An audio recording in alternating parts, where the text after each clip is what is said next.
Welcome to our Vault Shorts. These are shorter episodes highlighting programs and resources here in our Billings and Montana community. And today we're excited to welcome back Karen Grosz to the Vault to talk about the Art of Facilitation.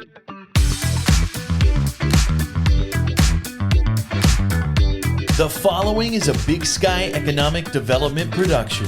It's Mars B. And Kavo. And this is The Vault at 201 North Broadway. A business podcast. Where we bring you entrepreneurs, small business owners, and community leaders of Montana. To share their stories, expertise, industry insights, and strategies. And we are sharing them all with you every single week. You don't want to miss this. Learn how to better start, manage, and grow your business. And your leadership style. Tangible takeaways to save you time and improve whatever it is that you're working on. You're listening to The Vault. Thank you to the Small Business Development Center for sponsoring The Vault at 201 North Broadway. The Small Business Development Center offers free personalized support from business plans to financial projections and beyond, empowering small businesses to thrive. Reach out to us at bigsky.economicdevelopment.org. To learn more about Karen and her story, her company, you can listen back to episode 33. So welcome. Thank you. Glad to be here. To start us off into the topic of facilitation, I want to start off in like a story, which I think aligns with you, but can you share a memorable experience that helped you shape your approach to facilitation? Oh, gosh. I have to stop and think about that just for a moment. No, and I didn't give it to you in advance. You did not, which is really good, actually. Yeah. So I do have a story. I was in Portland, Oregon, and taking the exact same message to Portland that I had taken all over the nation. And the people in Portland are very honest. I don't know if you know that, but they're very honest. And they did not like the messaging at all. But I just stayed right on script. The script said A, B, C, and I'm just going down, just clicking. And I realized that I was losing them. And they were friends. I worked with them regularly, and I knew them. But their eyes were glazed, and their arms were crossed. And I could have given them Easter eggs at that point, and they would not, and chocolate, and they would not have liked it because I wasn't listening to them. And that was the moment where I truly understood that facilitation is not about how much the person in the front of the room knows. Facilitation is about how much the room knows. And if you give the room space to talk and to think about it, it's so much more powerful than what I know. Because I always think I'm right, and I may end up being right in the end, but you have to give the room time to come into the room and say, this is what we're thinking, this is what we're feeling. So it was Portland, Oregon. It was raining. And Super Portland. In Portland? What? I know. City of Roses, a little bit of rain, yeah. And they were throwing daggers at me. They were the meanest people all across the country. But then I finally brought it around. I really like that. And I think that leads into the next question we have for you, which is talking about the role of a facilitator. Mm. Because I think it is different. Like you said, it's not like your own agenda. Sometimes you have to think, what does that group an audience need, and how do I get them there? Yeah, a really good facilitator does not have to know anything at all about the subject. A really good facilitator can just walk in the room and say, what are you thinking? What are you feeling? Where do we need to go? What's your idea? What are you unhappy with? And at the end of the event, the facilitator should be smart enough to be able to bring it around and say, this is what I heard and this is what I suggest. But truly, a good facilitator walks in as a blank slate with no agenda. And I often like to walk in with very little previous knowledge. Just walk in with what the room can educate you with. And that's scary. Just listening to the room, yeah. Listening to the people there. Right. And it's so scary to do that in the beginning. Absolutely. You're like, they're paying me money. They're asking for my time. I'm going to stand up and I'm going to educate them. When the facilitator should be the dumbest person in the room. Okay. Yeah. It's a different way of thinking, right? Yeah. Yeah. But you really should. Mm-hmm. Which is super interesting. I love that. So you facilitate tons of different events and team building workshops. Can you talk about a little bit how you do that? How do you go into a space not knowing and then connect with the audience? Yeah, great question. So I just got back from a retreat in Portugal. We took my book, What's Next? I had sent it to a travel blogger when she lost her job and she started a new company because of the book. And so we went to Portugal, held this retreat, and I went in. I did no pre-research of the attendees. I did read their, I'm hoping to get out of this, a little bit of clarity or whatever. But I didn't Facebook stalk them or anything so that I could walk into the room totally fresh and they could be who they wanted to be in that moment and who they wanted to be. And it's scary to do that. Yeah. But I think when a good facilitator walks in and says, who are you right now? The group can let go of all of the stuff from the past, all of the hurts that they've brought into the room, all of the big ideas, and say, oh, wait, this is who we are right now. So in Portugal, I went in and said, who are you and what do you want to learn? And we started by playing rock, paper, scissors, which was hilarious. And at the end, we're all best friends and hugging and crying and connected because I met them truly where they were at that moment. Yeah, that's awesome. I love that you say, who are you now? Because a lot of people get stuck in who I've been. So, yeah, that's a really cool way of going about it. Right. And if we're always stuck in who have I been, you're never going to start the business. Like you have people come into your office, right? And they have this big idea, but they've never done it before. And they're very much stuck on the I can't instead of the I can. What would it look like if I did? I'm not doing that yet. Yes. Yeah. And that's what good facilitation does. It just brings that out. You ask a lot of questions. The day I learned how to ask questions is really the day that this started to all come together. Episode 33, she talks about it. There you go. So you wrote an article, and we'll link it in the show notes, which I just think is fabulous, called The Art of Facilitation. So we wanted to really dive into that. So let's dive into some of those things you've talked about in that article, which the first, I believe, is setting. Yeah, the setting is so interesting. I really think that if you're going to have a different conversation, if you're going to change something in your organization, you have to get off site, you have to sit on the floor, you have to look at different things, and people have to change seats. So, Marcel, I've been on your podcast twice now, and you've sat to the right of me each time. Okay. And next time you got to sit on the left, right? You just got to change the seating just a little bit so that people think new thoughts. If you always look out the same window and you always are looking at the same tree out that window, you're never going to see change in the world. You're not going to be able to get there. So truly, I love to get people off-site. One of my favorite places right now in Billings is to go to Dover Park because it's remote and it's quiet and it's a beautiful little facility. And you get to think differently. Yeah, it's huge to sit on the floor, take the conference room or take the conference table out of the room so everybody only can sit in their chairs because the table blocks conversation. We get to hide behind that. If you get the conference table out of the room, changes everything. I really think that's super powerful. So the next that you talk about, so we have the setting, we're setting the setting of the space, is the team. Foreground. Right. Yeah. Right. The team is really important. And I did not like team building before I started my team building company, but I came up with a perfect idea. Team building is important. You got to do it. When you walk into the room, and especially if people don't know one another, you're trying to make a community change, you have to give people time to have a shared experience, which is why in Portugal we started with rock, scissors, paper. They had a shared experience. They got to cheer for one another. We took 3 minutes to do that, but it set the foreground for this team to be connected with one another and to have a different experience of one another. So I think you have to give people space to say what book they're reading or what they're worried about or what their dog's name.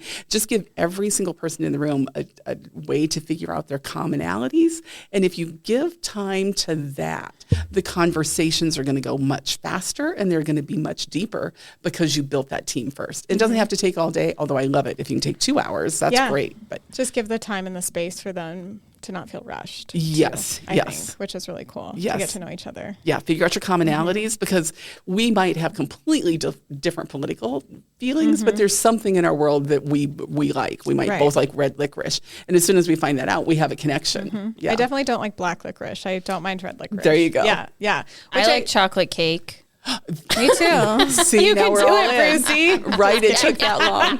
Matilda. No, but I like that even with your own. So like if people are thinking and listening and maybe they have more of a planning role with their own team, that it's even good to get to know your team a little bit differently too. Yeah, it really is important to get to know your team differently and to ask them different questions than you've asked before. I love to put sticky notes on the wall that say, where do you like to vacation?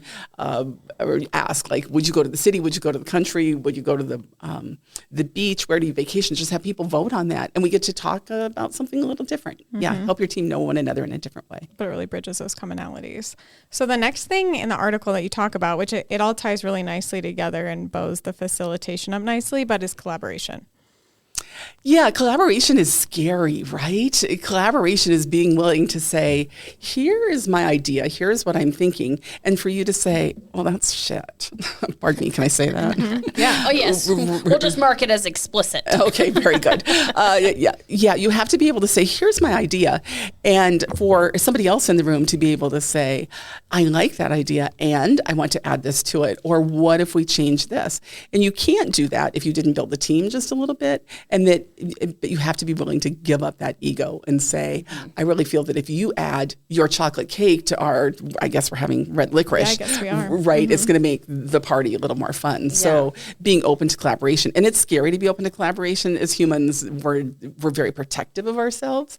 So And it's loosening the reins of the control, right? So I think that's a lot of things that people have when doing collaborative things is going, okay, well, then if I let somebody else into this, then I lose control over the whole thing, right? right, but what if they made it better?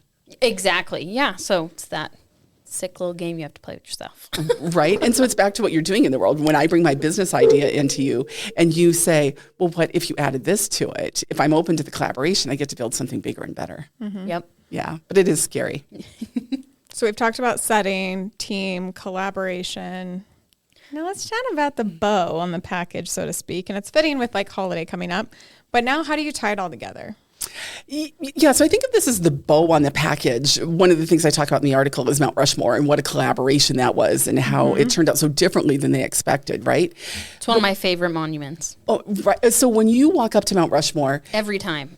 My breath is taken away. right? And part of what takes your breath away is walking under the flags of every single state, Yep. right? If those flags weren't flying, how would you feel? There was no like lead up to this amazing thing, right? Right. You don't have that energy going into it. Right. And that conviction that every single state was involved in this, that it matters to everybody.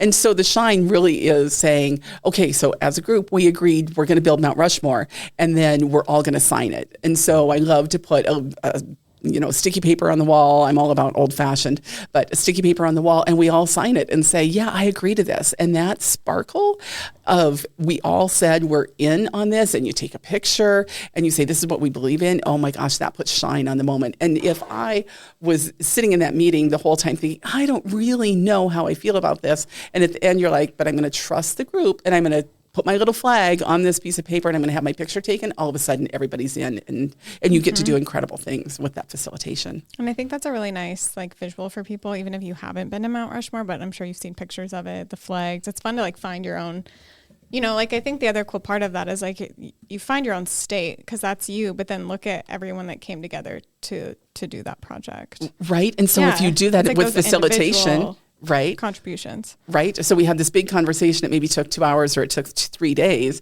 And at the end of it, we're going to sign and say, yeah, I'm in. That's pretty cool. Mm-hmm. Super powerful. So let's talk about some of those technical things, like the importance of time. I'll leave it at that. Right. So I'm a little older than you guys, and I remember when cell phones first came out, and doctors and hairdressers hated them because we could now call and say, hey, I'm running 5 minutes late. And they were expected to just adjust their schedules to it. And we've become that kind of society. I'm running 5 minutes late. It'll be okay. I'll just text somebody in the meeting. Well, there's already 10 people in the meeting, and now you're coming in 5 minutes late. You have to, every single time, no matter what, start on time. You have to honor the people in the room.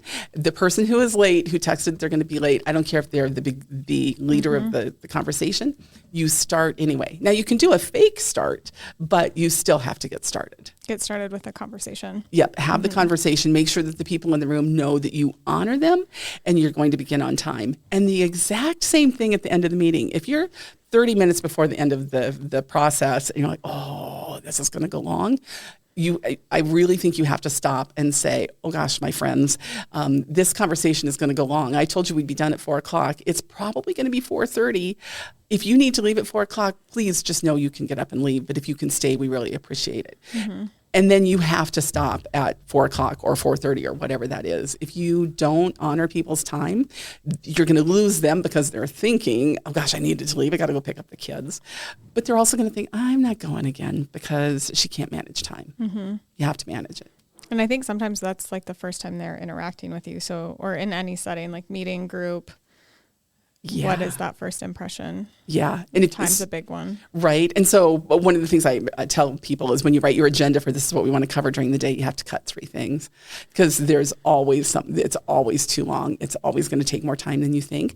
And if it doesn't take more time than you think and you give people back 30 minutes, then you're the hero. Mm-hmm. They're like, wow. Love Right? that. Right? Yeah, I think that's great for events too. But you started to talk a little bit about it, but it's setting those expectations with the group. How do you as a facilitator really, I mean, you do that towards the end, but what are some other like expectations you just kind of come in and set with the group for the day or that time you have? Yeah, I love that. I think that's great. I'm going to go back to Portugal just because it was fun and it's currently in my mind. But at the beginning of the event, we said, what are your expectations? What would make this a terrible event? And what would make this a really great event? And everybody's voice got to be heard. And then I said, okay, so what are the 3 rules for the road here? What are the things that we're not going to put up with?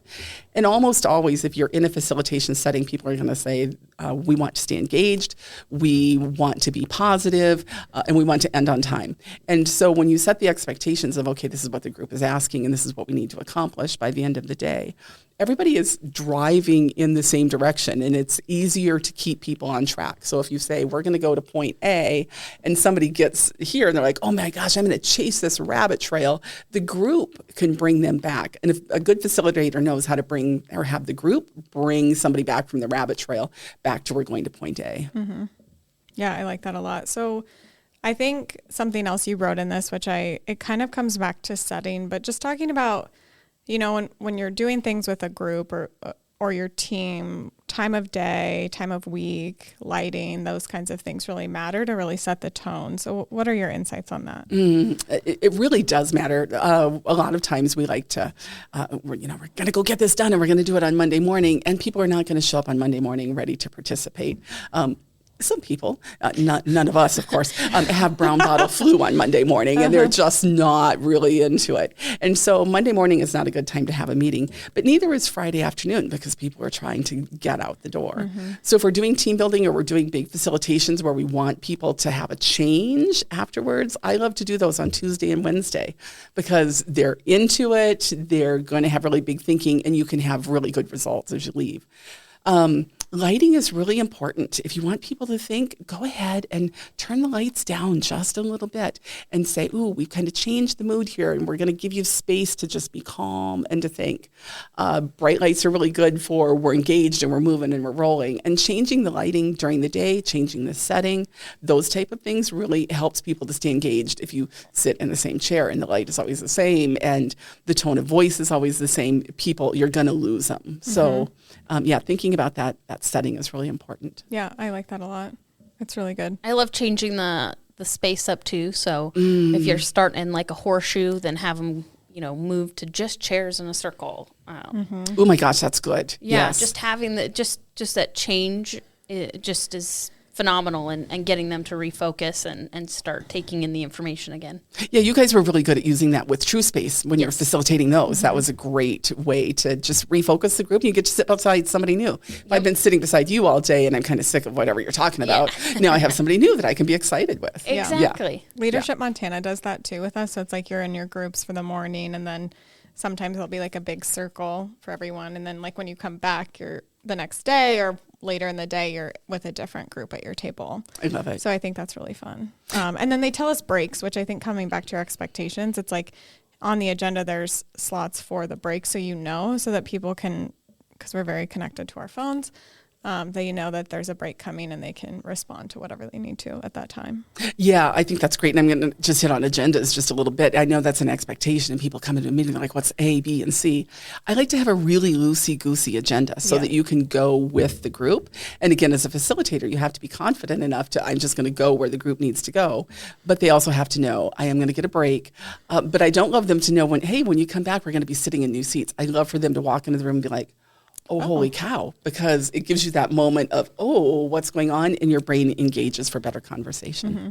I really like that. So doing all these things, what will be, so we've talked about a lot of things. So if you did all of these things as a facilitator, what will the outcome of the event and or meeting be ideally? So I hope that when you incorporate these things, that you actually are going to move faster than you expected and that every single person is going to feel like their voice was heard. That's incredible when you're working with community or you're working with business, whatever you're doing. Every voice needs to be heard. And when every voice is heard, then everybody is willing to get behind it and say, I'm going to give this a try. It doesn't mean that they had to do a 10-minute oration. It just means that at some point in here, I said, oh, I don't like that, or I do like that, or I put a sticky note on the wall. I'm somehow really involved. And then, if this is all handled really well, when you walk away, people link arms and say, let's go get this. Whatever you decided, they link arms and they're like, we are a team and we are in and we're doing it. And we're going forward. Yep, 15 minutes early. Mm-hmm. What are some telltale signs, like if it's done poorly, which you don't want it to be done, right? But like, what are some of those things that happen after when it, if pulling it's not out, done well? Yeah, pulling out the phones is really a thing that is, we're not doing this well. People are pulling out the phones. They've started to gather their stuff. They're just not engaged. And if they're no longer catching your eyes as a facilitator, you know that you're not doing your job. The other thing that happens is sidebar conversations. If sidebar conversations are happening a lot, as a facilitator, you have to stop and say, what does this room need right now? So we can all get back together. Yep. And if people's voices have not been heard, they're not smiling. It's so simple, but you write it on the wall. You're like, we all decided chocolate cake, and the room's not smiling. Like you guys are both smiling, like, oh, I'm in for chocolate cake, right? I'm super into that, yeah. Right, but if there's somebody who's like, you didn't listen to me. I'm gluten intolerant. I don't like chocolate. I only like butterscotch. You're not smiling, and you had no part of it. So watch for the smiles. That really is a. Now you got me on butterscotch chocolate cake. Ooh, yeah. You know, I would eat that. Okay. Well, Karen, thank you so much for being here with us. Are there any other facilitation tips that you have before we go? I think the big thing is just take a breath and remember that the room is smarter than you are, and let that be okay. Let the room have the knowledge. Let the room have the say. You can put a little bow on it at the end and say, this is what I heard and this is a suggestion that I have, but just let the room own whatever solution you're coming up with. It's not about you. It's about them. I really like that. Thanks for being here with us today. Where can people, I know we've talked about it on episode 33, but where can people get connected with you? Great. Canvas Creek Teams, TEAMS.com is a great place. They can find me on Facebook, LinkedIn, or on the street corner on Friday. Awesome. Great. And you can find her books on Amazon. Oh, yeah. New book. New book coming out soon. Yes, yeah. Well, I think it just came out, right? Yeah, it's just out. Just out. Begin to Come Believe. It's all about growing the leaders that we want to vote for in a few years. So, awesome. It's a teen leadership book. Perfect. Thanks for asking. Thanks for all you do. Thank you. We hope you enjoyed this episode. Make sure you are subscribed to The Vault at 201 North Broadway wherever you podcast, including YouTube. Connect with us on Facebook at The Vault at 201 North Broadway and Instagram at The Vault_201. Don't forget to visit us at thevault@201.com and subscribe to our newsletter. We will see you next time. Bye.